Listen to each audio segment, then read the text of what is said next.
On se propose de mesurer la masse d'un grand nombre de grains. Par exemple, 50. On se propose de mesurer la masse d'un grand nombre de grains, par exemple 50. Point. En effet, la précision de la balance ne permet pas de connaître de manière satisfaisante. En effet, la précision de la balance ne permet pas de connaître de manière satisfaisante la masse d'un seul grain.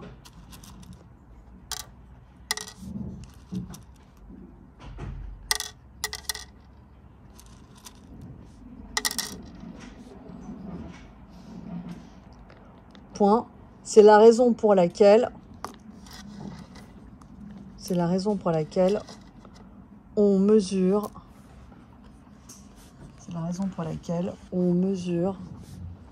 la masse d'un grand nombre de grains. Point. À l'aide d'un produit en croix,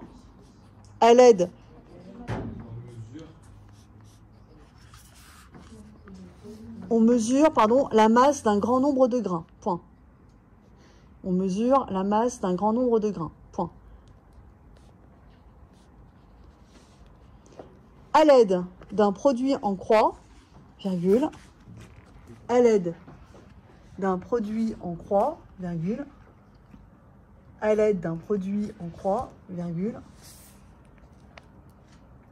on pourra en déduire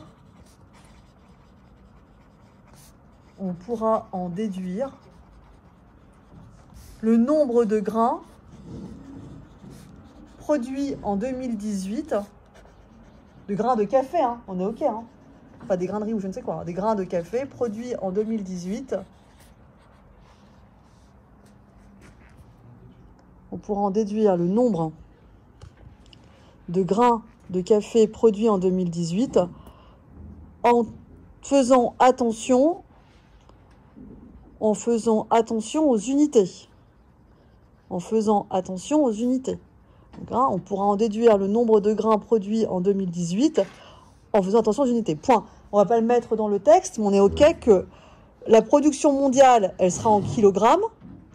Donc ici, 9,5 10 puissance 9 kg, on va le réécrire ici. Et la masse qu'on va mesurer, elle sera en grammes. On est OK pour ça? Alors, point à la ligne, qu'est-ce qu'on met sur la balance? Le bécher. Un bécher, une éprouvette, ce que vous voulez. Vas-y, à toi de jouer. Non. Un vide, initialement. Ah. OK. Et on n'oublie pas de tarer la balance. On tare. Et c'est parti. Elle les compte un par un jusqu'à 50. On accélérera la vidéo. Allez, on compte à voix haute. 1, 2, 40 combien? 47, 46, on a déjà passé 7, 8, 9, 50. 50. Donc, pour nous, 50 grains pèsent 5,4 grammes. 5,4 grammes. 5,4 grammes. Alors, ça nous correspond à combien de kilogrammes? 5,4 fois 10 puissance moins 3. Alors, à partir de là, on peut donc en déduire le nombre de grains. À vous de jouer.